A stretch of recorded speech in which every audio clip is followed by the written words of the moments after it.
Tony Robbins. Welcome to another session in Money Masters, or as I said, the $1 million masters of marketing. Because if you're gonna make money in any business, you got to master marketing. What other area of your life or your business can you invest such a small amount of money in and get such a multiplied return? Sure can't do it in the stock market, but in your own business you can. So I don't know if you're a person that's watching and you've subscribed here to learn from these money masters because you already own a business and you want to take things to a whole nother level. If that's true, you're going to learn some incredible tools today. Or maybe you're somebody that you're dealing with some of the new future you want to create. It's a brand new economy out there. Maybe you've been outsourced, displaced, or you're doing great, but you want some other options. You want to create a lifestyle with some different freedom. If you like lifestyle, you're going to like Frank Kern. He's going to be our focus for today. He's a gentleman that personally has helped me a lot. I got 12 different companies, and marketing has been a piece that, frankly, I never really focused on as my primary goal. I built a really strong set of brands, but I had a mission. My mission's like, I want to reach as many people as possible. So I learned a little bit about marketing and took advantage of a wave of marketing in a variety of ways, including infomercials. But boy, the technology today allows you to do things that could never be done before, cheaper, faster, easier, and the ultimate outcome is being able to add more value to your clients or your customers than you ever could have before, and to do it really effectively. And the man I'm going to share with you, by the way, what are his qualifications? Well, how do I try this on for size? Here's a guy that's made and built businesses and sold them in the marketing area, but he's probably got one of the largest records, if not the record, that I know of at least in the industry, and that is on the web. Through his marketing strategies, one company applied his tools and made $18 million in 24 hours. That's correct. Not 1.8, not 180,000, 18 million. So I think we should just get to it and meet the historic Frank Kern. That was awesome. Wow, man. Good to be with you, Frank. Yeah, it's great to be here. Well, you know how much I appreciate you personally. You're just fun to be with. You're a blast to be with, and you're brilliant. I want people to get a sense of things. So why don't we start out? And this was an industry that if you were a damn good marketer 10 years ago, maybe you make $100,000. Now you and an elite group of maybe half dozen or dozen guys and ladies out there, some of them are doing 8 figures, some of them are doing 8 figures in your case in an hour. Right. So tell us the story. I like to start out by people seeing where things are. First of all, you get to be cool and relaxed. You got your own unique style. People love your humor, but where did this all start? I know it started for you back, I think, in '99 or so. Where were you back then, and how did it get started? And also I want to hear, I know you went to one of my programs at one point early on, too. I did, yeah. So how did it start? Okay, well, I first got introduced to your stuff. So many of my friends, we all have been, introduced to your stuff, and everyone saw the infomercial. Right. I saw the infomercial, didn't have the money, so I had to hit my stepdad up for the tapes. So I've always been entrepreneurial and had effortlessly ran many businesses into the ground. And I was in the middle of doing that when I borrowed some of your Personal Power 2 tapes from my stepfather and listened to them, and I was in one room of a single wide trailer that was a used car lot, and that was my office, and I was running a dog fencing business. This sounds like a story made up, but it's the truth, isn't it? And then, that was before I became part of Massive. That's right, I got it. So I'm in the back room of the single wide trailer, and the rest of the business is used cars, and I'm like subletting one room of the single wide used car lot to run this dog fencing business, with the little shot collars for the dogs and stuff. You told me the truth. Is this a real story? Yeah, because you put me on so damn well. This is the true story. This really happened. So I was running that business into the ground, which again, it's a lot easier than it would appear. And so I'm listening to your stuff, and I get it. And I tell you, the thing that I got most from listening to your programs, I've listened to all of them, really. And Personal Power, it was that sense of positive expectancy. It was like, I can really do something. I don't have to just be this idiot in the back room of the single wide trailer thing. I said, I can really go out and do everything I want, because you have all these stories of so many people that just once they applied their minds, they could do anything. So I found that really inspiring. So I ran that business completely into the ground, and completed the process. Yeah, I didn't want to be a quitter, So I started another one, and I was a door-to-door credit card machine salesman. So I lived in Macon, Georgia at the time. If any of you guys have been to Macon, Georgia, it's almost always hot, especially in the summer. It's just ridiculous. And back then, I looked like a kid, because I was probably 20-something, I don't know, 26, 27 years old. And so I thought the only way for businesses to take me seriously is I'm going to put on this black suit.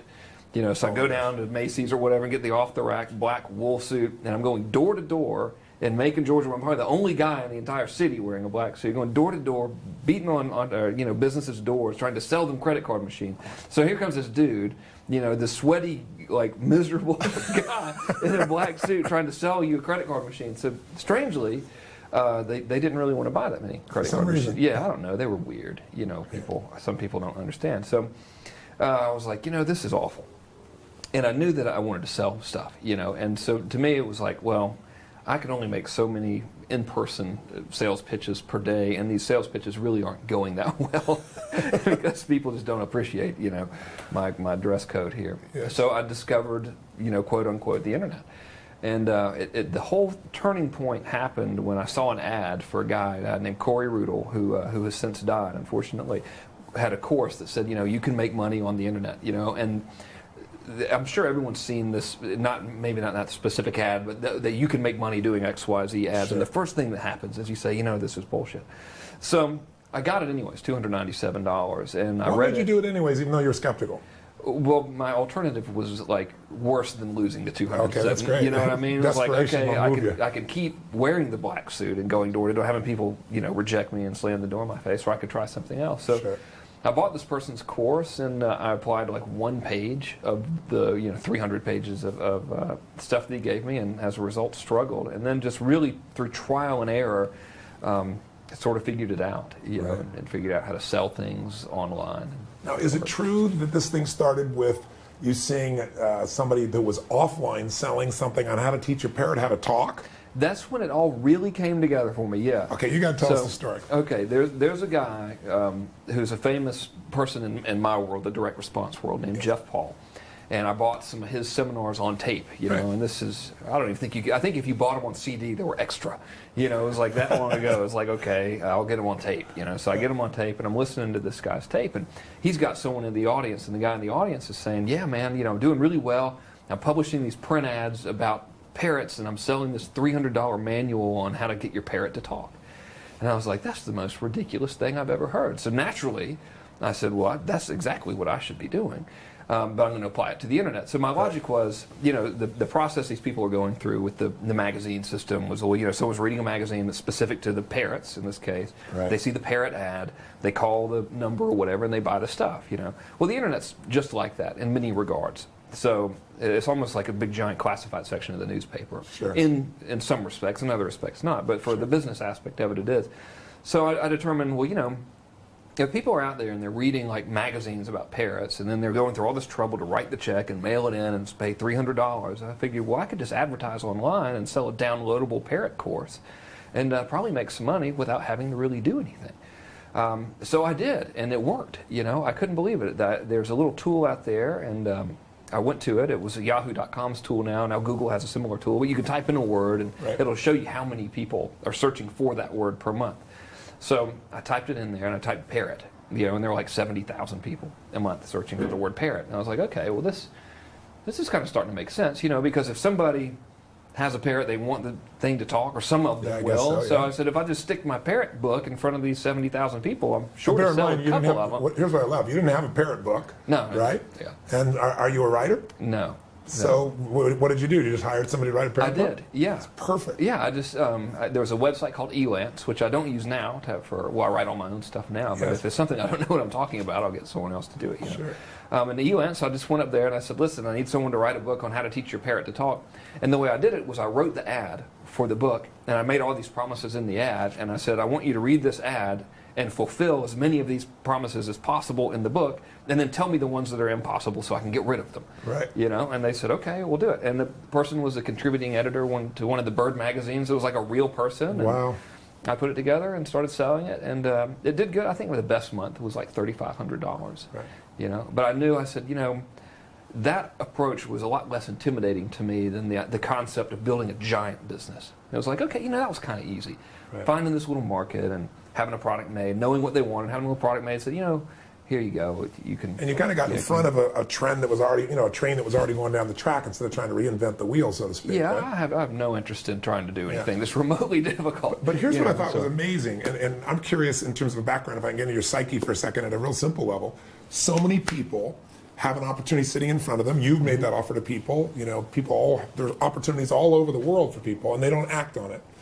I understand, you know, here you had this opportunity. You could have said, well, I don't have a book. This parrot thing is stupid, you know, whatever the case would be. You not only did that, but you also then realized, even if I'm only making $3,500, what if I had 40 of these sites. Right. Right? Exactly. You know, or, am I right in the direction? Yeah. I'm curious, what did that turn into? Because then you start thinking $80,000 a month, or 60, or 50, or instead of 3,500 when you do those types of things. And what influenced you? What made you, be willing to scale your thinking like that? I know you have a grandfather that has a big impact on your life in terms of business person. I'm just somebody at home. I want them to get strategies today, but I also want them to kind of question anything that would stop them. And what's the difference in your thinking that made you follow through and scale things? Well, first of all, I just have this underlying belief that you can do anything. Like anything is possible. Right. I mean, if that hasn't been proven repeatedly throughout history, then you're not paying attention. Right. You know, I mean, we got people go to the moon, for God's sake. I mean, so surely I can make a couple more ebooks. You know what I mean? And it's the ease of use. So it's, to be fair, I don't know if I would have gone through all of that if I would have had to write the book myself and research it myself and, spend the money and place ads in magazines, and if it took a lot of time. Right. But due to the nature of the internet, you can literally have a project like that, the beginnings of a project like that, like tomorrow. Yeah. You can test traffic, you can have ads up, and you can do it really inexpensively. Right. As in like for $20 or something, you can like start seeing something, so if people are interested or whatever. So the barrier of entry was very low. And the second aspect of that is I wanted to have a lot of money. Having a lot of money is great, and I think I know that I deserve to have a lot of money and that it's easily attainable, so why wouldn't I? Right. You know what I mean? Why wouldn't anyone do that? We live in my opinion, I know there's all this talk about the economy and stuff, which is it's true to a degree, but on the flip side of that, I think we live in the most prosperous time in the history of our civilization. I mean, it's not, obviously it's going to get any better, or it's going to get better than this, but it never has been this good. Yes. I mean, it's effortless. You and I can like send a promotion to people in China right now for $0. And it's like, how could we not take advantage of this? And all barriers have been completely removed. And if you don't have the technological ability, you can hire it out. It cost me $650 to have that book written. That's it. And so I didn't have to talk to anybody. I didn't have to, risk like looking dumb or whatever and being like, can you write this book for me? And they go, we won't. I just posted a little job on this website, and people clamored to get the job for me. Wow. And that is even more, present today than it ever has been. So the biggest difference between marketing in the 20th century, as corny as it sounds, and the 21st century is what? What would you say has changed? Well, that's a big question. So I'll start on the easiest level. What's really changed is ease and speed. Right. You can, not that this is really the right thing to do, and we'll get to that in a minute, but you can emulate the presence of a giant corporation like tomorrow without any real difficulty. Or risks, or very limited risks anyway. Very limited risks. You can be global like right now. I mean, you put up a website and it's there. 80 gazillion people, that's a real number, I looked that up. Did you? Yeah, they use Google every day and all the search engines. You can buy an ad under your type of business right now. So if a guy searches, custom painted tennis shoes and you're in that business and you want to be the global leader, you can give Google some money, and tomorrow they're going to see your company right there, every single, and that's never happened up until now. Yeah. And another aspect of it is the speed at which you get results. So we can send a marketing message out there to a customer base, or stick an ad in front of a group of people, and we can get response instantly, like within an hour. To say we need to change this, or this is hot, we need to keep going on that. We've never had that ability ever. Right. And now that's also very disruptive to the powers that be, so to speak, because somebody brand new can come in and take market share, shift things very rapidly. They don't have all the infrastructure, they don't have the weight. You look at so many businesses today that are trying to figure out how to retool because they were built in a different time, and the time has changed so radically now. What's the price of a business that doesn't learn some of these guerrilla approaches today in your mind? Oh, an existing, they're doomed. And here's why. They have succeeded in spite of basic human nature. Okay, so I believe that as people, we like to do business with people that we know, like, and trust. As a matter of fact, I believe there are 3 reasons people don't buy. They either don't want it, they don't have the money, or they don't believe you, which is going to be trust, right? So, assuming they want it and have the money, and incidentally, I believe that the not having the money thing is just they don't want it badly enough. But assuming those are gone, if you don't have the trust there, you don't have the business. Right. And now more than ever, and I think it's always been somewhat a degree true, but now more than ever, the big entity, the faceless, nameless corporation is now trusted the least. Is not even remote, is feared. Yeah. So to continue on down that path is just beating your head against a brick wall. It's crazy. And the future and the now is people doing business with people.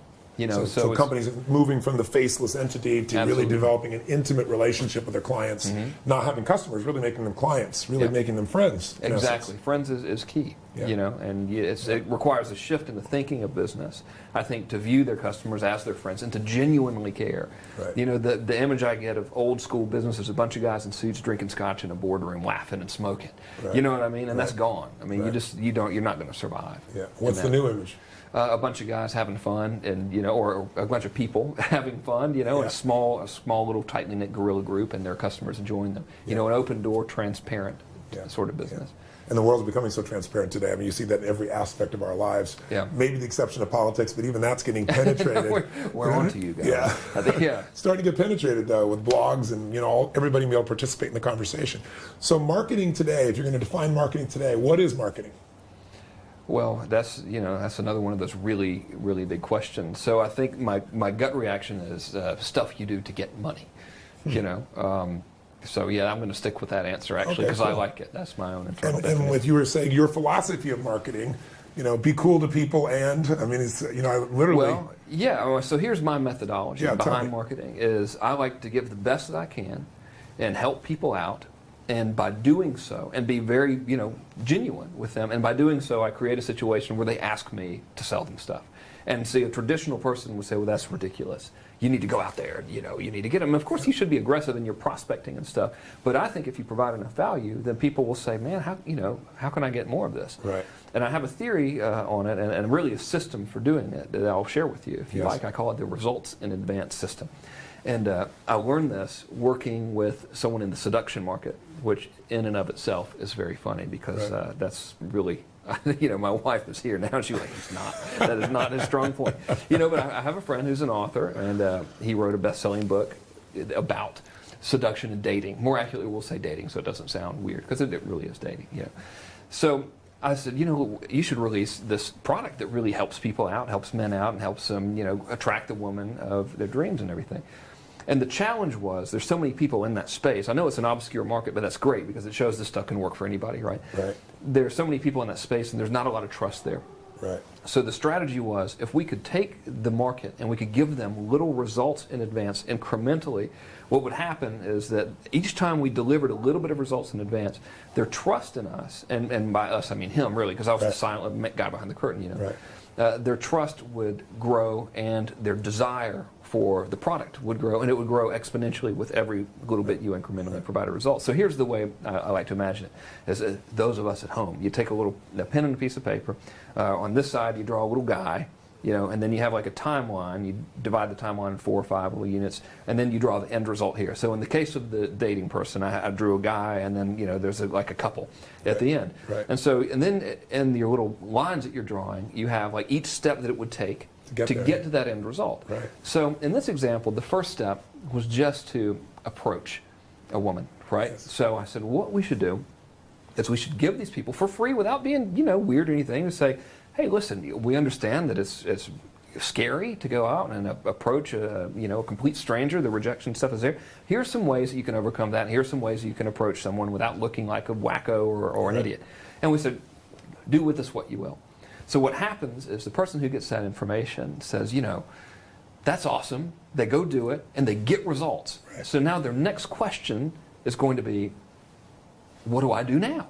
Right. You know, so I've approached her now. Yeah, the door's open. So now you're not going to them saying, now you need to listen to me more. Right. They're coming to you saying, thank you. First of all, I owe you one. That's great. Now what do I do? So we've just moved that person from this side of the timeline one step closer. Got it. So the trust is here, the desire is here. Right. Next step is, well, you know, we understand that a lot of folks had great luck with this approach thing. Good job. It's not as scary as it seemed. They wanted to talk to you too, didn't they? Isn't that great? You know. Yeah. So here are some conversation starters that you can have without, you know, looking dumb, and so you can be cool.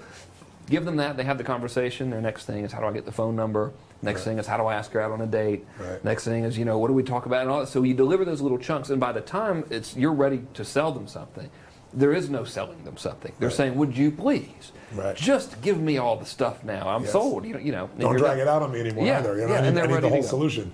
Wow, that's fantastic. So now you're no longer a salesman. Right. You know, you're one friend helping another friend, or in this case, thanks to the internet, a very large group of people. And you not only gain a lot of customers, but you gain like these raving fan type customers, you know, who really like you, who like want you to go like, oh, well, what are you going to sell us now? You know, you're a mentor. You can be a mentor to millions, whereas it's very hard to mentor more than one-on-one in most cases, unless you have just tremendous skills from the front of the room. And even then, you have to get everybody into a room. Right. You know, here you don't. The room is wherever they live, wherever they are, 24/7, any place in the world. So, come back one step for me. When you made your success in the parrot business, teaching parrot to talk, blows my mind. You looked at that and you said, okay, maybe that business at $3,500 is a nice business, but if I want to do better, I understood that one of the things you did is you started saying, how do I get, you know, how many different kinds of pets are there? And you began to expand. Tell me a little bit about what went next, because I know you built that into a business you sold. Yeah, that was a good one. So I started doing it with dogs, you know, and dating back to when I had the dog fencing business. Yeah, getting dogs to talk. And, you know, it's only weird when you start talking back, you know.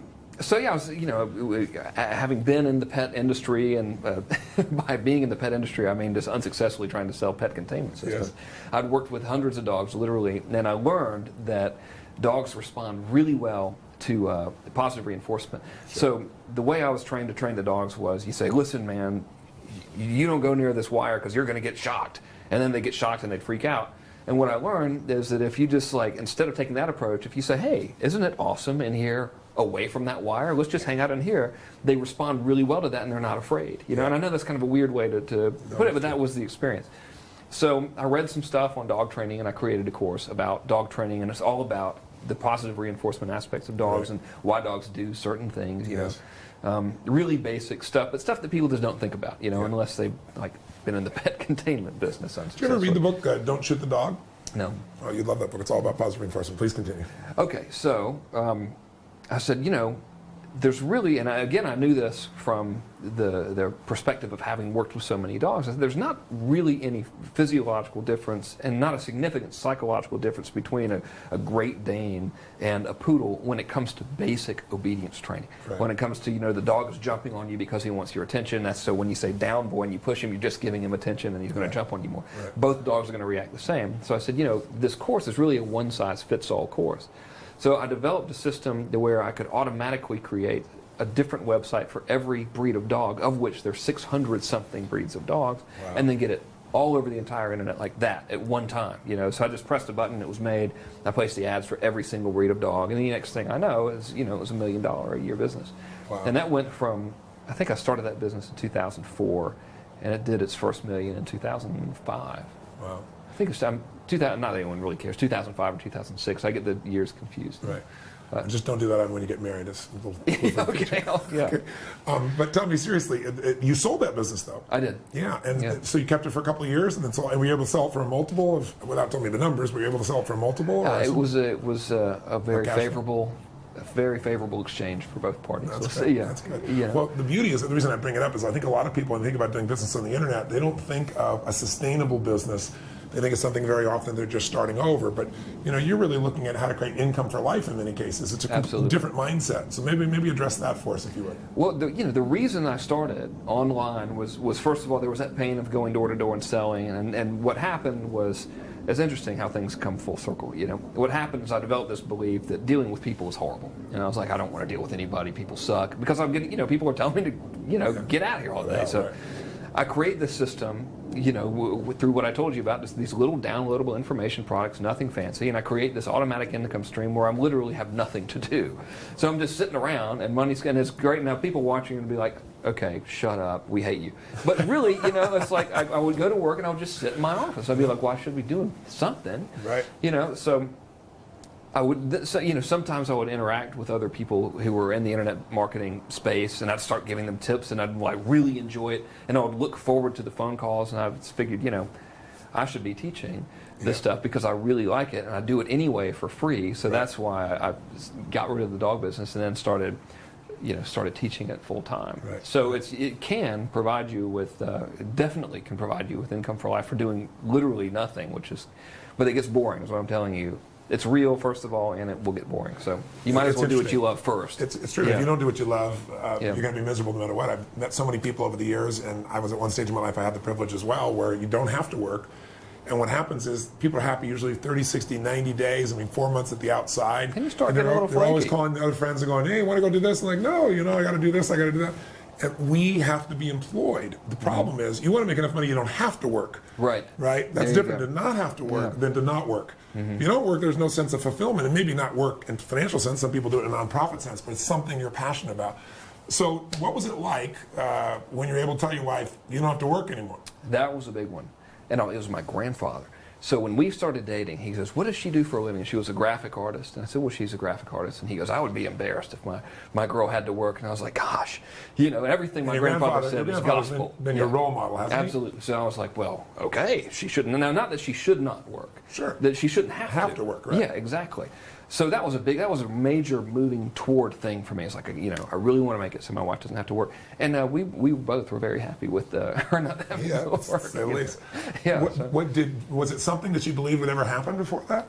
Yeah, I've always, and largely in part, thanks to the stuff I learned from you earlier on, I believe you can do anything you want to. Right. Which is why I'm so adamantly looking at the people who are watching this saying, listen, I promise you can do this, because I understand it's probably a little bit strange for people who don't know me, saying, okay, there's this long-haired, very laid-back dude talking about making millions of dollars, not doing anything, and having it become like kind of a hassle. Yeah. So you really, when I tell you can do whatever you want to do, like you really can, as surprised as you may be, like I was, it happens, so you might as well go for it. Well, one of the, it's part of your style and part of what's true. You get to see, you get to surf, you love your little daughters, you get to be with your lady, you've got this quality of life, and so many people get into business. You ask them, why'd you get into business? And they say, for freedom, so I have more free time. And it's, for most people, when they start a business, I don't care what the business in the beginning, saying you're starting a business to have more free time is like saying, I'm going to have a baby so I can have more free time. Sure, okay. But in this business, what's different is how many employees, without revealing the tens of millions you do, maybe we'll talk about the 18 million an hour, talk about what you've created, but how many employees do you have? Well, I'll tell you our figures, because, I got nothing to hide Great. here. I have nothing to hide, ladies and gentlemen. Let's see. Last year, our total sales were $6.7 million. Okay. And at that time, I had 2 ladies that worked for me, and they still do, and I have a video guy. So 3. I have 3 employees, and we brought on a bookkeeper. We used to outsource that, and we have a bookkeeper in-house now. So it'd be fair to say your margin is probably larger than the 15 or 20 or 30% that most people I go for an 8, if not 100%, I'll go for an 8 times multiple at the very least. Wow. That's good. So if the product costs $50, I'll charge $400 at the very least. Right. Personally, I like to charge lots of money for my stuff because you can get it if you just ask for it, and you don't have to sell as much stuff. Very profound. I know. And yet, you could sound like you're figuring out how to jack it up, but the truth of the matter is the things that you sell give people the power to earn even more, multiplies that level. Yeah. And you start out by, talk a little bit about, I don't know if you were the first person to use this language, moving the free line a little bit, if you would. I know you've addressed it a little bit, but maybe touch base on that, and then maybe lead us up to a little bit about this whole idea of mass control, because you're really known, at least to those of us on the outside, and now a little bit on the inside as I've gotten to be friendly with you and get to know some of your friends, for kind of the underachievers, method. How do you do a lot, add a lot of value, make a lot of money with a little effort, a little bit of time, and just a different style. You don't have to hype it. Right. And you're also really known for the mass control model that businesses use and individuals use. So maybe tell us a little about the free line, and tell us a little bit about your philosophy of how you build that energy, that makes people ask you to buy and want to buy from you. Because I think you're the only guy I know that has people that wait online for the moment which they can buy a product, like lining up wherever they are in the world so they can purchase that thing before it goes off, so they don't have to wait another 6 months or 9 months. I mean, I don't know anybody else that does that besides you, Frank. So maybe they have more sense to just let people keep buying stuff. Who knows? I probably could have done 20 million if I'd just let them keep buying, and not taking it offline. Well, so moving the free line was definitely not my idea at all, and I thought it was ridiculous. And I am eating crow as we speak. That concept was created by a friend of ours named Eben Pagan. Yes. So there were 2 models in the beginning, way back in the olden days, around 19 months ago. To have this conversation in the beginning. Listen upon me, my children. So, a couple of years ago, long ago in the internet world, there were basically 2 schools of thought. Yes. One was someone comes to your website and you sell as hard as you possibly can because they're going to be gone forever. And it was like, okay, if you're really good, you're going to sell 5 out of 100 people, and the other 95 people are just going to be gone. So you got to just go for it because you're never going to get into these scarcity, that whole kind of thing. So that's thought number one. Thought process number two is rarely are people going to buy at their first interaction. That's right. Unless they're just in the heat of the moment. But that's not most people. So why are you spending 100% of your effort on this tiny little group of people who are very improbable? Why not just build this relationship and give some good stuff away and drip feed, basically, and people will come around and they'll buy some stuff. Now, not to say you should be lazy in your marketing by any means, but there's no need to be pushy. So that's what the whole free line concept is, and Eben really, really did a wonderful job teaching that, and also leading by example. That you can just, and man, if anyone's watching this, that's watched some of my older stuff, they're like, "You told us in 1999 that you shouldn't do that." I was wrong. Okay, I admit it. So, and it was the only time I've ever been wrong. Right? Sure. So mass control really is based around that free line philosophy. And what I like to do is just first of all. Well, let me address the word mass control. You just took the words out of my question out of my mouth. That is just pure marketing, okay? So the real title of the method should be called how to efficiently sell on the internet and via other mediums through kindness and relationship marketing. But that's not sexy at all. So I figured mass control sounded kind of scary and like something you're not supposed to have, therefore you want. Yes, okay, so good. in my semi-defense, that's it's not evil or freaky or anything. So it's all about, the whole strategy is about just giving away cool stuff and being really nice to people and gaining their trust through that. And then once you have it, see, it's not like you have to constantly reestablish the bond. You need to work on it. Right. But once that little switch is flipped, you've got them, and you have a raving fan. So it's really about creating raving fans really quickly and then turning that trust into sales repeatedly. So not just one time, but a constant following that is waiting for you to release more stuff. Because the hardest part of any business and the most expensive part of any business is getting a customer, unfortunately. And then once you've got them, if you can meet their needs and keep meeting their needs, your marketing cost goes to the floor, and you're able to really do what you're made for, which is deliver your service at a deeper level. So exactly right. And your whole philosophy, though, of this move the free, or I should say Evan's initial one, move the free line. Well, I'll take credit for it. Okay, good. Yeah. But in mass control, what's different besides moving the free line? You really have strategically looked at the psychology of human beings and what gets them to move, right? What gets them to take action as opposed, because a lot of people have things that they want or they desire or they know they should do, but they don't follow through.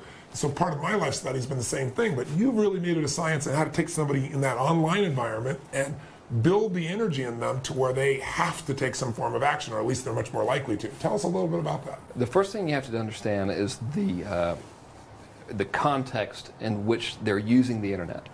So, and this is where lots of people in business in general drop the ball, but especially online. So, the reason you would go to a search engine, for example, is usually going to be some sort of research, like I'm thinking about buying something, or I want to find out, about a movie or whatever, or price comparison. So that's one, I'll use the term modality, even though that's not the right term, but we'll just say that's one mode of thinking. So we'll have that over here. State of mind, if you would. Yeah. There you go, state of mind. I like that. Then you have blogs. So that's, you basically have three things online. You have blogs, the search engines, and then email, right? And blogs/web pages. So someone's going to go to a blog, for example, for entertainment or news. Or a web page, either way. It could be the one, right? Or a web page. Sometimes they'll go to a web page to buy, but the blog is usually the entertainment type news thing. And then email, they usually go as a relationship medium. So rarely is it that someone's going to go and check their email thinking, I wonder if there's any specials at, pet meds or whatever. You know what I mean? They're thinking it's an irritant, actually. Yeah, they're thinking what dirty pictures have been forwarded from Jim in accounting, or what's the dirty joke of the day, or what's grandma doing, or whatever. It's just what am I friend. going to get done? What am I going to go back to? Sure. And then buying someone else's stuff is very, very low on the totem pole. So traditional marketing online, the non-mass control methods, is just, in spite of all of that being in place, people create their marketing and they yell at them, basically. So that even though there's so much noise, the way most marketers work is they just make theirs bigger and louder, and they figure someone's going to look. And by sheer volume of communication, we're going to get a few, and that's pretty good, because if we talk loud enough to enough people, some people are going to buy our stuff. Whereas mass control takes all those different contexts of usage into account and crafts messages specifically to match for the kind of state of mind you're in at that stage. So it aligns with your nature at that moment. Basically. Aligns with your nature at that moment, exactly. So it's very, very under the radar. So that's like thing one. That's what gets you in the door. Got it. So for example, and you've seen this in the work that we've done together, an email communication is no longer looking like a magazine ad. Right. Email might say, hey, this is Frank, I just made this video for you. I think you might like it. Hope you do. Got to go. See you later. And the reason, and someone watching this like from big business would think that's so unprofessional. We could never send that out. Well, your stuff's not going to get read if you don't, because that's the way friends communicate with each other. If you're going to write me an email, for example, you're not going to begin it with, Frank, very important thing about blah, blah, blah, and then start it with, dear Frank. Yeah. Friends don't talk to each other like that. They would just say, the subject line might say, hey, ... and then it just begins. So you want to, first of all, really embody the friend mentality. So it helps for me personally to really, whenever I write anything, feel like I'm writing to my best friend. And I view my clients as my best friends. I mean, these people allow me to live an unbelievable life, so I really love them, so I let it come through. But that's how you should write, and that's the way that you communicate. Blogs are the same way. Blogs and web pages, the old model is, they're here, let's sell them. So the way the internet and the way internet marketing that I saw it developed was, we just took what was working in direct mail, which is the sledgehammer sales approach, because you got one bill a second before they throw the thing in the garbage, and then they're gone. They really are gone forever. So they would just take that, stick it online, and it worked okay, right? But it doesn't match the mindset of the user. So when you kind of come into that conversation, like it's almost as if you speak Spanish and the guy comes and tries to talk to you in French. You might be able to communicate by hand gestures, but it's very ineffective. Right. If you both come in speaking Spanish, you're set. Right. In the same way with search engine marketing. So we just and when you go to search engine marketing, you're still coming in more like you're there to answer the question. Is that the different mentality? Because they're in the mentality of wanting the answer. It's a two-pronged thing, really. You're breaking the state sometimes. So like if everything else is looking one way, so like if we're searching for Tony Robbins, for example, and every other ad says Tony Robbins personal change or something, I might write an ad that says Tony Robbins can fly, and then my body text would say something like, not really, but this is almost as cool as that, click here. And that would get them. That's a great hook. But it was like it stands out. Yeah, right. You know what I mean? So everything in its own place. Which is how you really communicate with your friends anyway, right? Exactly. You're always breaking the pattern using your humor. But that is how all business communication, they're like, why do we have to put on the business hat? That's crazy. Yeah. It's like, okay, we're going to go in this room we call the office now, so any normal conversation we have needs to be wrapped up because we're about to go into business mode, and that's completely illogical. Yeah. But that's the way so much business is conducted, specifically with existing companies now, like non-internet companies. Right. So tell me the principles. You're starting out with the process in terms of mass control by saying it's a different world. I need to talk to people in the state they're in when they're going to communicate. And you think about where it's really putting yourself in their shoes.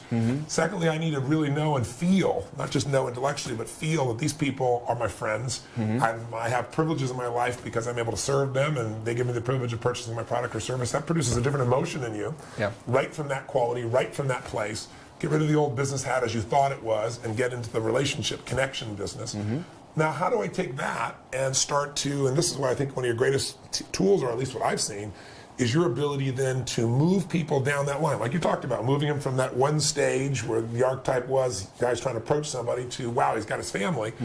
How do you move them into action along the way? Because you're really good at amplifying those actions. Can we talk about some of those strategies in mass control that might be appropriate? Yeah, it all comes down to empathy. So you have to know who they really are and what they really want to be. So within the mass control thing that I teach, we have this thing called the instant empathy exercise. And it's in depth, so we won't go through the whole thing here. But essentially, you come up with a name for one single person who most embodies your prospect. Okay. And you identify what his biggest or her biggest fears are. You talk about what they do for a living. How many children they have, what they wear, what they would rather be doing, the life that they really want outside of what they're doing now. And you get all of that stuff, and then you write to them. But every time you're writing to them, you have that end result in mind. So you're establishing where they are versus where they want to be, what the gap is, what that feels like, not just what it is intellectually. Right. And then you are always thinking about how do I move them to the next stage of how I get them to realizing see what they that want. picture. See the picture. They see, okay, I really can get to this place. Right. And in my business, it's all information marketing, so I'm going to say like how-to a lot because I sell how-to. Right. You could do this just easily selling lawnmowers or something. Stuff is stuff. Sure. But yeah, you get them to see that you show them the light at the end of the tunnel, and then you just gradually move them towards it. I was asking you, you were talking about the distinction of how you build that desire to buy. Once again, this is where this person is, here's where they want to be, you're telling the story, you're sharing the story, but you've developed these tools to amplify the need to move forward, to take action. Right. So picking up a little bit on that. Okay, so it's founded, first of all, on the fact that they want it. Right. Right? So I have this belief that if you want to create money, you create desire. So one thing, again, if you want to create money, you create desire. Exactly right. Desire meaning in your clients and your customers. Is that what you mean? Yeah. So if you can make someone want something really badly, then they will buy your stuff. And you really can't make somebody want something they don't want at some level. No, and I don't like the use of the word make, but that's what came out. It's clearly on the tape. If you can inspire someone to want something really badly, they will buy it. Of course. And that sounds really basic, but so many people just think, well, here's a traditional business owner, and I've made this mistake anyway, is I'm in business, I built it, therefore they will come. Right. So I'll put out these ads that have my picture on there and a logo with a slogan.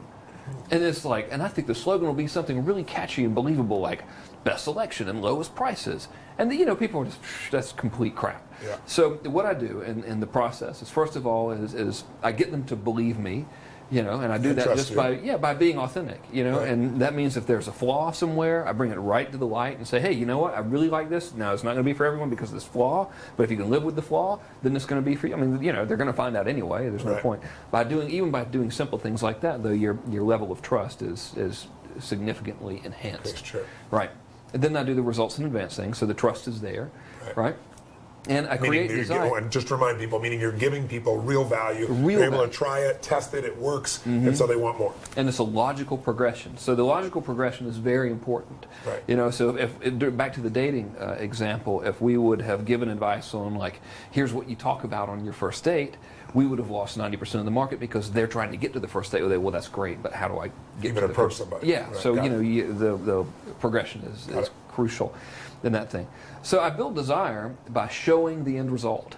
I know, and in my own business, embodying the end result. So this goes back to how it's very important that you have the empathy for your customers and you know what they want, who they really are, and where they want to be. I'll tell you a story. I was given a speech in Orlando last year, and in my mass control course, we go through this instant empathy exercise, and I showed them some of this stuff, and I showed them the results that happened when I did it. I said, my prospect, my molded cookie cutter prospect, is a white, middle-aged, 45-year-old male who sells insurance, who's married with 2 children, his kids drive him crazy. He makes $65,000 a year, and he would really rather be doing something else so he could spend more time with his kids and actually enjoy being a father instead of feeling running ragged. And I said he wears, what did I say? Khaki pants and brown loafer shoes and a short-sleeved button-down shirt. So, and this is, you got to do that. It sounds like you're like, what in the world are we talking about? But this is what, if you want to really sell to someone, you understand them. And you know their needs and their fears and their hopes and their dreams, and you use that whenever ethical, and you can do so accurately and with integrity, you use that to make the sale. So I'm in Orlando, and I'm recapping this thing. I say, so telling about the instant empathy thing, I talk about Bob, the guy. I get off the stage. Guy comes up to me. He goes, how's it going? I'm Bob. You hit me right on the head. I'm 45 years old. I'm married. He sells insurance. He makes $65,000. He goes, the only thing you got wrong is my kids don't drive me crazy. I said, good. That's great. Cool. So it really works if you do it. If you say, okay, I'm just going to play full out, to use your language, and do it, then it works. So if you can understand where they want to be and embody that and show them that light at the end of the tunnel and give them good content, then that desire is escalated. Right. And when I say embody it, I'll use my own business for an example because that's the one that I know best. I sell to Bob, right? And if you think about what your average dude wants, he wants to retire, move to the beach, screw around all day, and surf, and on many levels, go back and relive those college years when he was a long-haired, carefree guy before he became the square, quote-unquote normal person he is now. So I'm very fortunate that I happen to love living at the beach and surfing, and and this isn't a prop or anything, but it all works, right? So if you can embody that outcome that they want, that's just more on the trustometer and more on the well, desire. you're living much of that life. The difference is your income, is going to be in the multi-millions, but the point matter is you have that lifestyle. You do get to be with your kids. You get to go surf or golf or whatever the case may be that somebody really loves to do. So you know your customer intimately as a part of yourself, but you also have emphasized that part of yourself because there's another part of you that's an extraordinary businessman. I mean, I don't know many business people that got an 80% margin, and most business people talk about I'm doing 50 million, 100 million, whatever the case may be, but what are they netting? I mean, that's where business really matters. These days, you see these businesses. Well, right now, you got businesses out here that they were doing billions and billions of dollars that are gone. So it's not volume. It's like, what is the lifestyle you end up with in the end? What is the income for the business? And what do you want? Do you want freedom? Do you want to engender values? And you're able to do both. You're able to help people. You're able to engender the values that matter to you, and you're able to earn a fortune by most people's ideas, but with a lot of free time. But compared to most people, what they'd expect. Right. So that's creating desire. Now you had asked about the inspiring them to action. Yes. I wish I could come up with a way to make this sound difficult, so then it would be like perceived as more, profound, more valuable. Yeah. You just ask for it, or you just tell them. So you say, listen, I don't have a billion of these things. If you want this, and your gut is telling you it's right for you, you need to go ahead and get it right now, because let's face it, we're on the internet. As you probably know, I have, and I'll insert the real now, I have 79,487 subscribers as of yesterday. I get about 200 more a day. They're all seeing this. These products are not going to be around forever. So if you want this, go ahead and get it. Right. Now if you're selling something like tires or whatever, I would create that scarcity by adding more bonuses. So let's say, now we're offering a free oil change. Obviously, I've only got Eddie and Carl out here in the back. So, as contrary to their appearance, they cannot work 24 hours a day. Therefore, we can only take the first 100 people. I'm sorry, Carl, the first 80 people. Carl said he would quit if we did. But that's real. You know what I mean? That's a real thing, and there's none of this BS crap stuff.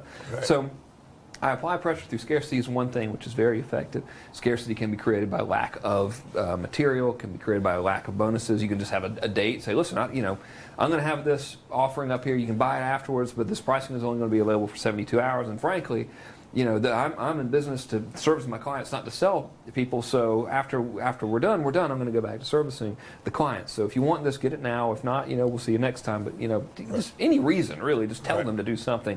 Right. I want you to buy now because whatever. Because I have a white dog, and when I was a kid, I always wanted a white dog. So we're celebrating. We're having a white dog sale. I swear to God, it could be anything. Just try it, okay? Just say, okay, Frank, I'm going to trust you. I'm going to try it. So that's one thing. Another thing, and you're willing to do all these things, to be fair, Frank, too, because your product is extraordinary. If you get it, that you have almost an ethical commitment and integrity to find any way you can get it to them, as long as it's honest and sincere, because you know what's going to happen when they get it. Yeah, I have gone so far as to jokingly, and I again view all of my prospects and customers as friends. So I'll send out a marketing message and say, I was endorsing someone else's product. I said, you really should buy this, not only because it's good, because really I'm going to make a lot of money if you do. And I think I'd like to buy myself some of those big gold chains like the rappers had in the 80s. And I had no desire to buy those, but I got to tell them why. And I figured, they know I'm going to make a commission, so I might as well make a joke out of it. That's so great. anything that you say, as long as it's, you have their best interests at heart and you're not lying or making stuff up, Right. A reason to tell them to buy now is sufficient, and a lot of people don't do that. Right. So, the flower shop down the road that says, we're having a special. Right. Okay, and who cares? Yeah, exactly. So there's that. Another strategy that I have that's my favorite thing ever is called stacking the cool. Stacking the cool. Stacking the cool. Only you, Frank, could come up with stacking the cool. Well, it took a long time. Sitting on the beach thinking about this. Like, what do we call it? Stacking the warm? No? The cool. The cool will work great. So I like to think I'm a towards person, so I studied you, and you've got the pleasure and pain thing. And one mode of selling is, you twist the knife and stuff, and eventually the pain is so great, they'll buy you. And that just freaks me out. Me too. And I was like, I don't want to deal with that. So I figure I can't sell to everybody today. And, you probably experienced this or know someone who has, like you want to go get like a new Honda, all right, or whatever. You go to the Honda store and you're like, and you look at it and you're like, I just don't feel like buying it. And you still want the Honda, you just didn't buy it for whatever reason. You just had to go, or just, you were getting weirded out being there, whatever it is, and you say you go home. Most prospects are going to be like that. It's just rare that we get that sale the first time for whatever reason, and who cares? So obviously this is going to be a silly example, but this is what stacking the cool is. Now imagine you're in that situation and the Honda guy calls you back the next day and he says, Tony, thanks a lot for coming in yesterday. I just wanted to let you know that today only, for some weird reason, we got this new sales manager and he wants to make a good first impression with the owner. So everyone who buys a Honda today is going to get a Porsche 911 Twin Turbo. Go figure, but that offer ends at 6, so I figured I'd tell you, I hope to see you. If not, cool, I'll see you next time. The cool has been sufficiently stacked for step one. Yes. The way you continually stack it is you just keep adding cool stuff. By the time the prospect makes his buying decision, he's like, I don't even care about the Honda anymore. I just want to get the Porsche and the Lamborghini and the plane that they're throwing in, as well as the mansion. So I know that's an exaggerated example, but that's how I do it. So I just take advantage and say, well, the more I give, I'll get it back eventually. I'll just keep stacking stuff on. Right. And you've got a time frame for them to take advantage of. Absolutely. Critical to that. Yeah. And it can literally, your time frame can literally be listen, I don't feel like having this open forever, so I'm just going to do it for 72 hours because I don't want to have to get 8 million phone calls about it. Right. So can I give you some business examples then? Ones? Let's look at some industries that are really in a tough place and let's think about some creativity for them. And if it's unfair because they haven't given enough time to think about it, we'll pick another one. But let's look at car dealers. I was reading the other day, I've seen these car dealers getting bailed out by the city that they're in because the car dealer is so much of the tax base for some of these small towns. There's one out in San Bernardino County that I was seeing was happening here in California. So car dealers are in huge bad shape. You look at people in the real estate business that are in such difficult shape. You look at any core business that right now is saying, man, I'm starving for customers. I got customers, but they're not active. And I know this is one of your expertise. They're not alive right now. They're hanging on to their money. It's not that they don't love our product. They're good customers for us. It's just right now they're scared. The world's changed. We're in a different season right now. So you can do well in any season. You've proven that, and so many people have. What would you say to that business owner right now that's saying, damn, I got to figure out what the hell to do. The phone's not ringing. People aren't responding. The old marketing we're doing isn't working. What would you say to them right now? Here are the first 3 to 5 things I would do to get things turned around right away. Okay, first of all, I'd tell you that you're lucky that the traditional marketing is failing you because it's going to fail you eventually, and you might as well just go ahead and get it over with, and now you can start doing it the right way. And say why? Because the riches generated from the right way and the bond that you have with your customers is so great that once you experience it, you're like, this is unbelievable. And then you get in a situation where you don't even have to really actively sell. You can say, hey, we got some stuff. And they're like, oh, come on in, it's great. Right. I mean, I think the real way to make a lot of money is you find out what people want and then you give it to them. I mean, that's pretty simple, but it's like, well, okay. It's the parrot example. So, you want a hamburger? Okay, hang on a minute. Here, it'll be $5. Right. So here's what they could do. We'll start with the car dealer because I had family in the car business and I was a car salesman for a while and was horrible at it because they made me do all the lame car salesman stuff. In the car world, and like so many other businesses, it's all the same marketing. Okay, I actually took the best selection, lowest prices from so many car ads. Right. So every car dealer on Sunday has the full page, full color, $10,000 ad that looks exactly like everybody else's that says best selection, lowest prices, which the consumer has been seeing now since before I was born. Right. So they're like, oh, okay, well this one, you know what, honey, Martha, today I think they really do have the best selection, and today's the day. And I can tell because they've used Times New Roman size 3 font, and according to my Nostradamus handbook of car sales, today's gonna, hell no, it's not happening. So I think they should face the problem head on. So if I was a car dealer, first thing I would do is I'd send a direct response letter, 32, no, what's postage now, 48? I don't even something know. Cents, whatever, less than $1. Actually, a letter, an 8-page letter is going to cost you about $1 to mail with all the stuff, So if you got 11,000 customers or 12,000 or 1,000 or 100 customers, the first thing I would do to get money tomorrow is I'd send them an offer in the mail. And I wouldn't make it look like a slick brochure. It would be saying something like, Dear Bob, crazy about Bob's today. Dear Bob, I guess you've seen... I like your tan pants. Yeah, I like your tan pants. You know what? I guess you've seen all the tales of doom and gloom on the news. Well, we want you to know that we've got your stimulus package over here at, Crazy Eddie's Used Cars. So here's what we have for you today. I want to give you a car today. That's right. I actually want to give you a car today. I'm so confident that you're going to love the car that you have. I know you want a new car. You know you want a new car. Everyone wants a new car the day after they just got a new car. We got plenty of new cars down here. Come on down. Pick out a car that you want. We'll sign all the paperwork, but I want you to take it home. I'm going to give you a $100 gift certificate to your favorite restaurant. So you take your wife out. I'm going to fill that car up with gas for you. You take it home, drive it for a week. If you like it, then I'll take this paperwork, submit it to the bank, and the car's yours. If you don't, bring it back. No questions, no hassles, no harm. All right? Probably going to get like 10 dudes come in, 5 of them bring the car back, the other 5 keep it. Okay? If you don't do it, you're going to get nothing. All right? That's totally true. It's totally, but it's just like, it's easy. It's like, here's the car. There's none of this pressured junk. If you want it, we'll fill out the paperwork. We'll hold on to it. Right. Drive it home. Here's $100. Take your wife out to dinner. Of course, now on a psychological, you already know this. But on the psychological level, we're working all kinds of magic here. Of course. But just people being people. Yeah. Now, see what's going to happen? Like, some business owners are going to see it. They're like, man, that's awesome. I'm going to try it.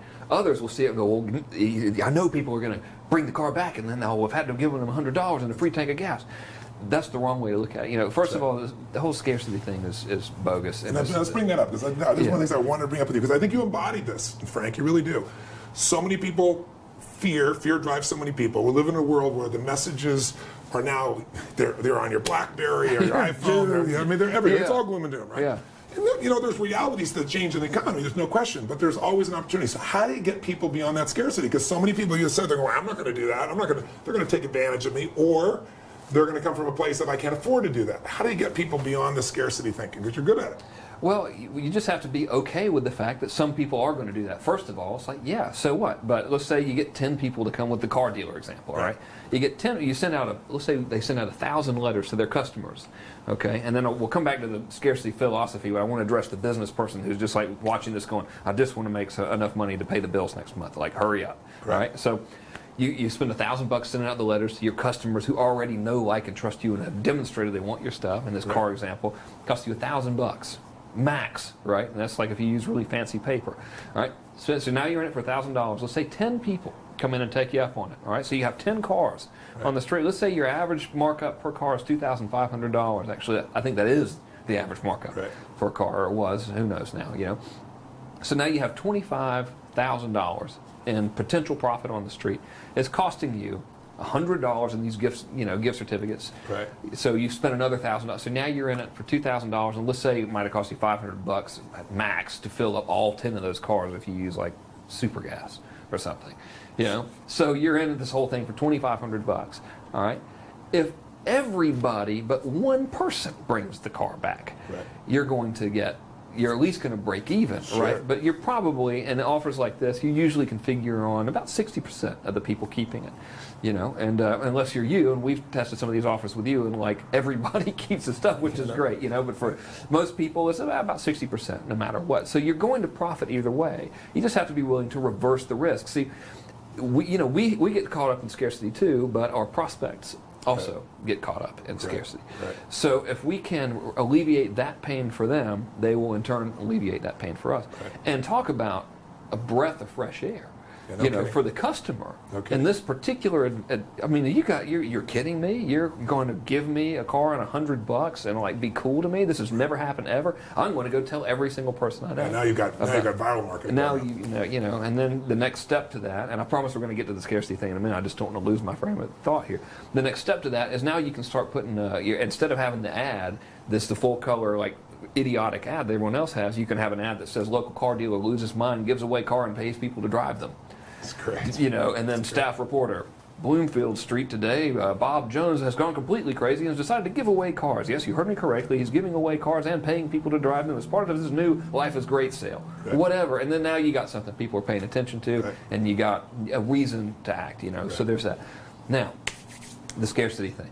I just believe there's more than enough for anyone. And I learned this at your thing, Unleash the Power Within, which was such a great thing from just a personal development thing, as from like me watching someone really communicate well. It was unbelievable, masterful. But you had this metaphor, and I hope I'm getting it right, because I can't misquote you because you're right here. I usually would, but he's right there. You said something like, you made the comparison of money and water. And you said that if you have to go to the ocean and get 400,000 gallons of water, you're not going to be freaked out that you're going to drain the ocean. Yeah. You know, their only task is going to be like, well, I just got to keep going back and back to the ocean. Eventually, I'm going to get a bigger bucket. Right. You know, and that really hit home to me because it was like, you know, there really is no scarcity of money at all. So we see this stuff on the news, and people are saying, you know, well, the money's gone, the money's gone. The money hasn't gone anywhere. Yeah. It's not like the evil money fairy has come and taken the money away. You know, well, it's December 24th. We're going to come get the money, and we're going to abscond with it and bury it in a cave in Mexico, and they'll never, you know, no, that's ridiculous. This money's just flowing around, Yeah. like literally just going all around. You know, so if your scarcity, if your fist is closed, it cannot receive. That sounds good. I didn't come up with that. I wish I had. You know, I don't know who did, but really, that was a good one. But you know what I mean? If you're freaked out, you're not going to get anywhere. It's just If you come with a thimble, what are you going to leave with? No matter how big the ocean is, right? Exactly right. Yeah, so there's and it's been demonstrated time and time again. There's absolutely no shortage of money. And you know, a business owner can say, well, my customers are not buying right now. That's absolutely not right. Some of them might not be buying. Or someone was saying the other day, people are still buying coffee. They're just not buying as many of them aren't buying $4 coffee. Yeah, well, but, here's where the you deal. go. Have you ever gone to, you're driving down the road and you see a trailer park or whatever, and you see this completely dilapidated trailer that looks like at any minute, if you look at it too hard, it's going to fall down. So you're like, look at it, the reflection of it in the mirror as not to somehow make it fall down. And you notice like the brand new satellite. Right. On top of it, you know. So it's like this, the thing's about to implode on itself. Well, it comes back to what you said at the beginning. Do they really, really want it? You know? Yes. Do they have the money is less of a piece? Do they believe you? Come Right. back to those three you started out with. Yeah. But if you don't believe yourself, if you don't believe in your own value of your own product, your own service, you don't believe it's really going to, you know, add value to somebody's life in a significant way, you're not going to have the conviction to use any of these tools. You're not going to have the conviction to follow through on anything. Exactly right. Exactly right. And you know, I think that like what we're witnessing right now, and these times of economic uncertainty, which I refuse to participate in, by the way. It's just not going to. It's like, oh, well, y'all have fun with that. I'm not going to mess with that. You enjoy it and tell me when it's over. I'll be right over here. Right. But it's a transfer of money. We're witnessing a very rapid transfer of money from people who have done lots and continue to do dumb stuff to people who have done and continue to do smart stuff. Right. So to bring it back to business, the dumb stuff is running the ads that say best selection, lowest prices. That's dumb. Keep doing that. You're going to be on this side of the transfer. Right. You know, It's only a matter of time. If you aren't hurting now, you're going to be hurting eventually. Exactly. So let's take another example, and I know the theme is there, but just so people think outside the box, give me a business that you think of as the antithesis of the car business, and how would you attack it? Lawnmowers. Okay. I mean, well, it's like I come from Macon, Georgia. I mean, so you know that was like I would call on the lawnmower shop or something. So the typical ad, the typical marketing is business is so incestuous. You know, like we go. If you think about it, it's all this box thinking. Like, well, I didn't, but so many people go to college or whatever, and they read the book, and the book is the standardized thing, and they have the professor in the suit, and they say, well, here's what you do, and then, well, everyone else in business is running these type of ads, and so lawnmower guy's going to run an ad, and he's selling his lawnmowers, he's going to run an ad that's going to say, you know, Eddie's Lawnmower Shop, established 1953, phone number. That's it. Like, wow. So who's buying lawnmowers? Typically, it's going to be a guy. For lots of men, mowing the lawn is a pain in the ass. For lots of other men, mowing the lawn is a fun way to have a little bit of solitude. And, well, I mean, you know, there's no sense in a fun way to have a little bit of solitude and, like, you know, he shows off his yard like that show King of the Hill. Yeah, you know right, what I mean? right, The right. Hank Hill thing, that's based on real people. Yeah. You know, and those people are cool, Yeah. right? So I'm the guy, I'm Eddie of Eddie's Lawnmower Shop. My commercial no longer is going to be, hello, come on down to Eddie's Lawnmowers. We have lawnmowers, and we have always had lawnmowers, and we'll continue to have them, so you should buy them from us. You know, I don't even think the commercials are that good. Instead, you know, I would educate the customers and be like, hey, buddy, it's Eddie from Eddie's Lawnmower down here, and I'm just like stereotyping lawnmower, but they all talk like this, okay? Yes, they teach you that at lawnmower school. So they're going to be like, you know, I'm Eddie from Eddie's Lawnmowers down here, and what we have right here today, you see behind me, is a cross diamond hatch pattern that you might have seen Sunday night at the Atlanta Braves game. When you were watching that internal field, you notice how they had it looks like little diamonds on there. I'm going to show you how to do it. Now, what we got here is the escalator blade on the lawnmower, and Jimmy, crank that sucker up there, Jimmy. Jimmy's going to run across here, and he's going to do it. You do 10 diamond crosses like this, then you come back here and you do 10 more. Now, what you're thinking, my lawnmower would never do that, and you're probably right. And that's why I want to talk to you today right now. We've got a brand new selection of snapper lawnmowers. I want you to have one. Your yard's going to be a lot cooler than everybody else's yard, and they're going to talk about, you know, how cool your yard is. Now, I know times are hard for a lot of people, and they might be hard for you. They're certainly hard for a lot of other business people out here. Well, here's what we're going to do. I want you to take this lawnmower home. Do what I've just told you to do. If people don't come over here to your house and tell you that you've got the coolest looking yard and ask you how you did it, I want you to bring that lawnmower back. I will give you a case of Budweiser right now. All right, so just come on down and see me. Now, I'm scared they're going to run out of beer. So I'm going to have to end this offer Monday afternoon at 7:30. The end. But now you've got the whole thing. You're really scaring me. The depth of you understand about lawnmowers. I got to tell you that, bud. I've cut your my southern roots are coming out, baby. But you know what I mean? So it's really a message to market match there, but it's a reason you engage them. So a big part, to tie it all back into mass control, and what I've learned from you, a big part of all that's a major pattern interrupt. Yeah. Right? So I will attempt to define what the pattern interrupt is, in regards to what we're going on here. You do it, but you also do it, and you use humor. There are many ways to break a pattern, but you use humor so often, but a warm humor, not a humor that's biting usually, which is really there's wonderful. No fun in that. Yeah, I mean, please continue. So the guy's watching TV, okay? The Eddie's Lawnmower Prospect is watching probably the baseball game that was mentioned in the aforementioned commercial, this fake commercial, right? And he's like, oh, there's a damn commercial in there. And then immediately there's pattern interrupt because it's not a preachy commercial. It's like guys speaking his language, referencing his experience right now, saying, hey, that is cool. I'm going to show you how to do it. And then instead of best selection, lowest prices, it's like, look, here's how you do this. And by the way, you could do it with this thing that I've got, and you should come buy it because of X, Y, Z. So it's really a formulaic pattern. Right. It's just you interrupt pattern with some humor or something. If you're not funny, then just like say, hello, my name is Neil. I am the most boring accountant in the world. And before you slip into a coma, I want you to understand that if you don't get my accounting services, Uncle Sam is going to show up your house with a gas mask. Okay, well, maybe not, but he could. So you should, whatever. Right. You know what I mean? And you just go for just it. Become like a kid that. and go on a rant almost. Just to some really, extent. that's all you got to do. I swear to you, that's all I do. That's like the whole, don't tell anyone, but that's the whole secret. I just sit there and go on these rants. But it's what we all want. Yeah. So if I'm in the lawnmowers, I'm like, man, that was awesome. And then then you become like, man, you see Eddie lawnmower commercial again, that was awesome. Right. And they're like, oh, I want to go. I want to say, I'll wait till Eddie gets back for lunch, and then I'll buy it from Eddie. Right. So now, like, Eddie, will you tell me how did you do that? It becomes a whole thing, and you become a celebrity in your marketplace, which is what my style marketing is really all about. Right. Tell me, what somebody's brand new, they don't have a business yet, they don't have a product yet. We kind of touched on it by showing how you did it with the parents, but give us the action plan for that person. They're sitting here right now watching and go, okay, this is wonderful, and I'm entertained as hell by Frank, this man's funny as hell, he's making a hell of a lot of sense to me. I really want to have my own business, or I really want to have a new source of income. I really want to have some freedom or some choices. Maybe I don't want to give up what I'm doing, maybe I'm doing really well at what I'm doing, but maybe I'd like to have something on the side of that. So a new product, a new service, they don't yet own a business. Give me the first 3 to 5 steps. What do they do?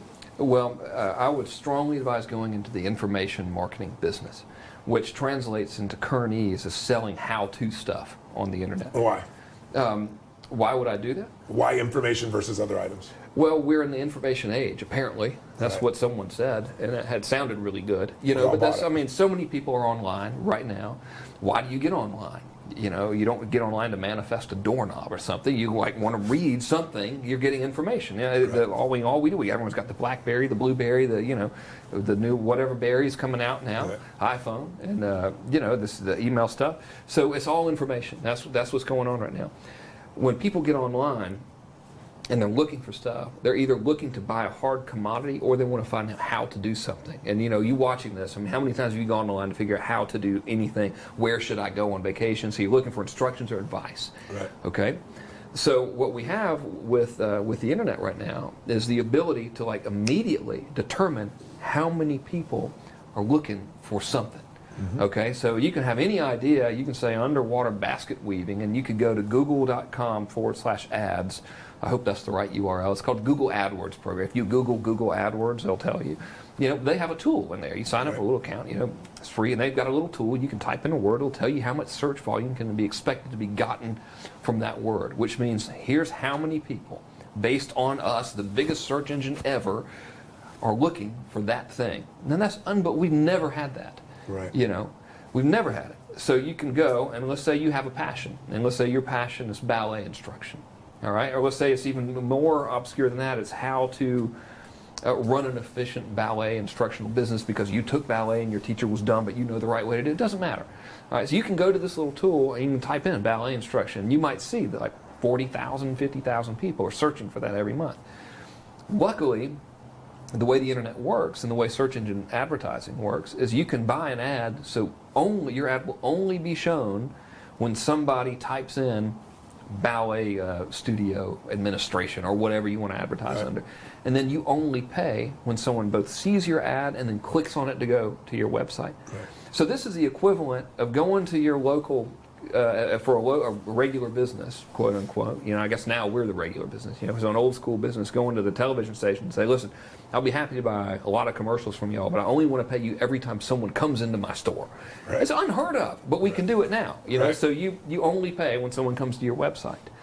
So what happens is you've got this, first of all, that you can literally create that whole scenario, set up an account and buy ads for starting with $20, and you can have people come into your website tomorrow. So, it used to be, well, I got to get a business license and rent a place and outlay all this. If you have $20 now, you can at least be moving. It's amazing. You know what I mean? And the reason I suggest information is because it's so easy and inexpensive to create. So I'll give you a little nugget. Here's the formula, okay? You find a group of people that are looking for something. You find out what they want in terms of information, and then you give it to them. So let's say the parrot example. And parrots, I've been teaching this for years, so everyone's doing parrots. Don't go do parrots because there's too much competition. You know what I mean? It's my parrot business doesn't exist anymore because I taught everyone else how to do parrot. But you go to parrot thing and you determine that all these people were searching for parrot information. Then it'll show you related terms they're looking for, and you can find out a large majority of them are train parrot to talk. So then you might not know how to train a parrot. I certainly don't. The birds actually make me a little nervous. They really do freak me out. I don't want you get that parrot away from me, man. That thing's, if you see the beaks on them, they're huge. So you can go to a website called guru.com. And you can post a job on Guru. And this is reverse eBay. So you go to eBay and you sell something and people, you go to Guru and you say, I want to hire an expert to interview on the topic of parrot training. And then all the parrot experts will say, you should hire me because this, this, and this. Here's a sample of my work, blah, blah, blah. It costs usually, when you negotiate the fee with them, the last time I did it, I actually showed my cousin how to do this. He went on to make $3.8 million in his first 24 months, by the way. But the first thing he did was went to Guru. He got an expert to interview for $200. So okay, I'm going to interview you on the telephone. The way you come up with the questions to interview the people with is you look at everyone else who's selling information products in that marketplace, and you see all the big promises they make, and you turn that big promise into a question. So if your competitor's big promise is how to make your parrot talk and sing Mary Had a Little Lamb in 3 steps or less, you say, hey, how do you make your parrot talk and sing Mary Had a Little Lamb in 3 steps or less? So you got 10 competitors. Reverse engineer. And it takes an hour. So then you get on the phone with the person and you say, hey, what do you blah, blah, blah, and they say, well, here's what you do. And you record that conversation. You can use a service called freeteleconference.com. I think it's free conference. Just type in free teleconference online. They'll record it for you and everything, You have it transcribed. Now you have a book and you have a downloadable audio file. So you've got yourself a multimedia audio product or multimedia information product, which you're not guessing. See, I don't want to guess. I don't want to tell anyone to go gamble. You know what I mean? Because it's scary. I understand. If I had to do business like the old way, where I hope this works, I'm going to go get a job or something. That's horrible. I wouldn't want to do that either. But if say, okay, 70,000 people a month are looking for this, I can buy them coming to my website for a quarter or 30 cents per person. If I'm selling a $100 course, I don't need that many people to come before I make a sale. I can work it all out. And if I know they're buying this, this, and this is what these other people are promising, I can create a product that delivers that promise, and I'm good. That's awesome. It's really, really easy. I almost wish we could make it longer so it would sound harder, so people would believe me. They'd be like, oh, well, of course. Well, yes. Well, I forgot about the reverse, reverse elbow scratcher technique you have to use, or what, but it really is totally that simple. You just go and check it out and do it. That's awesome. Frank, tell me. At this stage of your life, what is it that lights you up most, and what is your passion now? And if you're looking at your life and saying, what else is I want to do with my life? You've lived such a diverse life, such an amazing life. What is it for you now? Man, that's a tough one. Well, I'm kind of having a really good time now. So I noticed. Yeah. So I'd like to surf more. I'm the 9th worst surfer in the state of California. I'd like to move up to like the 15th worst, maybe 20th. That'd be good. Worst. Yeah, that would be good. Professionally, I really, really like meeting someone who is in the position where they had the job that they hated, and they tried this stuff out, and oh my God, it worked. Yeah. You know, because what I think I do at the end of the day is I give people freedom. You know, it's not about money. I mean, we're really, like, you watching this right now, you know that you want to make money for some reason. Right. And for lots of people, it's I want to make money to get away from the stress that's trapping me, or I want to make money so I don't have to live a life of misery, you know, going to a job that I hate. I mean, can you imagine? Yeah, so many people live like this. I mean, you know, I have a tremendous amount of compassion for them. But so many people, and there's a statistic like 80% of the people or something, don't like their jobs. You know, and they wear black suits and walk out totally the heat. lame, you know? But you spend, like, I don't know, whatever, 70% of your conscious time at a job that you don't like. Yeah. And then your life is gone. That's 70, like the other time you're asleep, so we're not going to count that, you know. So 75% or whatever, your conscious waking moment, doing something you don't like, I can't imagine that. So to know that I help people get away from that is really big. You know, That's very really cool. big. Very cool. Well, you've been amazing to be with. I have something that I wanted to share with you because you know, Frank, you're one of the rare ones. You're totally sincere. You've got a heart of gold. You're funny as hell. But you take the complex and you make it simple, and because of that, mass number of people can be helped. Mass, no pun intended. See there, I've got it. But I really want to thank you for the things you've done to help all of us to be a little bit more illuminated as what's possible. And I'm hoping people back there at home that are watching this will A, see what the opportunity is that can really be done. B, if they're in business, they see that there's a new way to do business. And as you said, you know, in every problem there is always the gift if you find it. It sounds corny as hell, but it's always true if you look for it. And right now, the benefit of the old world being destroyed is a new world has been created. And if you can get on the front end of it as a business person, you got a different life.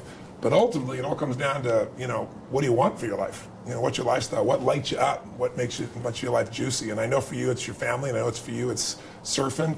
And I also, would you give me what it is I brought here? I also thought there's something else that's here for you. Oh, man. Dobro. Wow. A little about you. Oh, that's awesome. I'll read you guys this so you can. To Frank, a brother in spirit, music and friendship are eternal. Love and respect, Tony Robbins.